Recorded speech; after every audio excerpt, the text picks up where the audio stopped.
সাকিবের অনুপস্থিতিতে দেশে বিদেশে বড় ধাক্কাই খাচ্ছে জাতীয় দল। বাংলার ক্রিকেটের এই বড় তারকা না থাকলে জৌলুস কমতে পারে বিপিএল-এরও।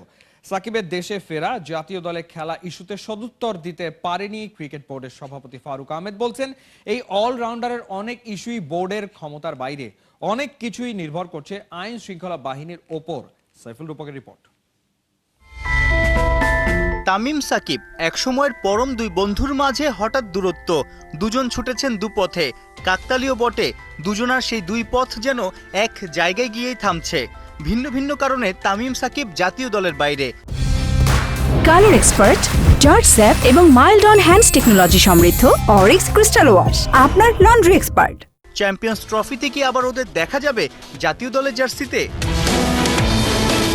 বিপিএলে ফর্ম আর ফিটনেস দারুণভাবে দেখাতে পারলেই হয়তো ফেব্রুয়ারিতে চ্যাম্পিয়ন্স ট্রফিতে ওপেনিংয়ে দেখা যাবে খান সাহেবকে। কিন্তু সাকিবের কি হবে? বিপিএল খেলতে দেশে আসার সাহস দেখাবেন? খবর রটেছে সুপার অলরাউন্ডারের দেয়া একাধিক শর্ত শুনে চোখ কপালে বিসিবি কর্তাদের। আমি চাই সাকিব আল হাসান খেলুক, কিন্তু ওর ব্যাপারটা আসলে পুরোপুরি ওর যে কারণে সে আসতে পারছে না, এটা কিন্তু আসলে ক্রিকেট বোর্ড এটার সাথে কোনোভাবে সম্পৃক্ত না। সেটার অ্যান্সার করা আমার জন্য খুব ইজি না আর কি।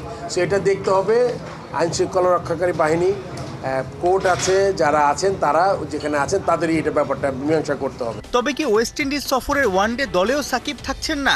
ভারতের কানপুরেই কি শেষ আন্তর্জাতিক ম্যাচ খেলে ফেলেছেন নাম্বার 75?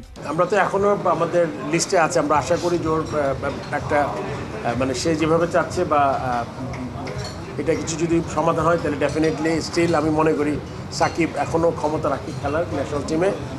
বাট এইভাবে আসলে একটা প্লেয়ারের জন্য খুব বেশি একটা মানে সে যে দেশে বাইরে থেকে টুর্নামেন্টগুলো খেলবে, তাকে মেন্টালি খুব একটা, আপনি জানেন যে একটা ফ্র্যাঞ্চাইজি লিগ খেলা দেশের জন্য খেলা এক কথা না, আপনার প্রিপারেশন হয়, টিমের জেলটা দরকার হয় খুব বেশি। সেটা যদি করতে পারছে না এখন আসলে মানে ও আমার মনে খুব বড় একটা মেন্টাল স্টেটে নাই দেশের জন্য খেলার জন্য আমার মনে হয়।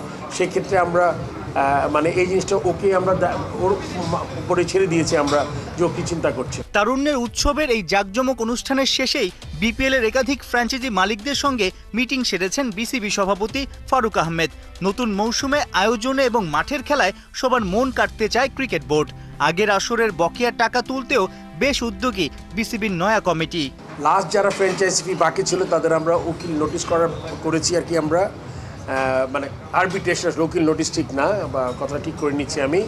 ওদের সাথে যেই একটা প্রসেস আছে, আপনি জানেন যে গত বিপিএলে যারা কিছু টাকা বাকি ছিল তারা এবার অনেকে টিম করছে না, মানে টিমে নাই তাদের, এই জন্য তাদের কাউকে বাদ দেওয়া হচ্ছে, কারা ইন্টারেস্ট শো করেনি প্রথমে।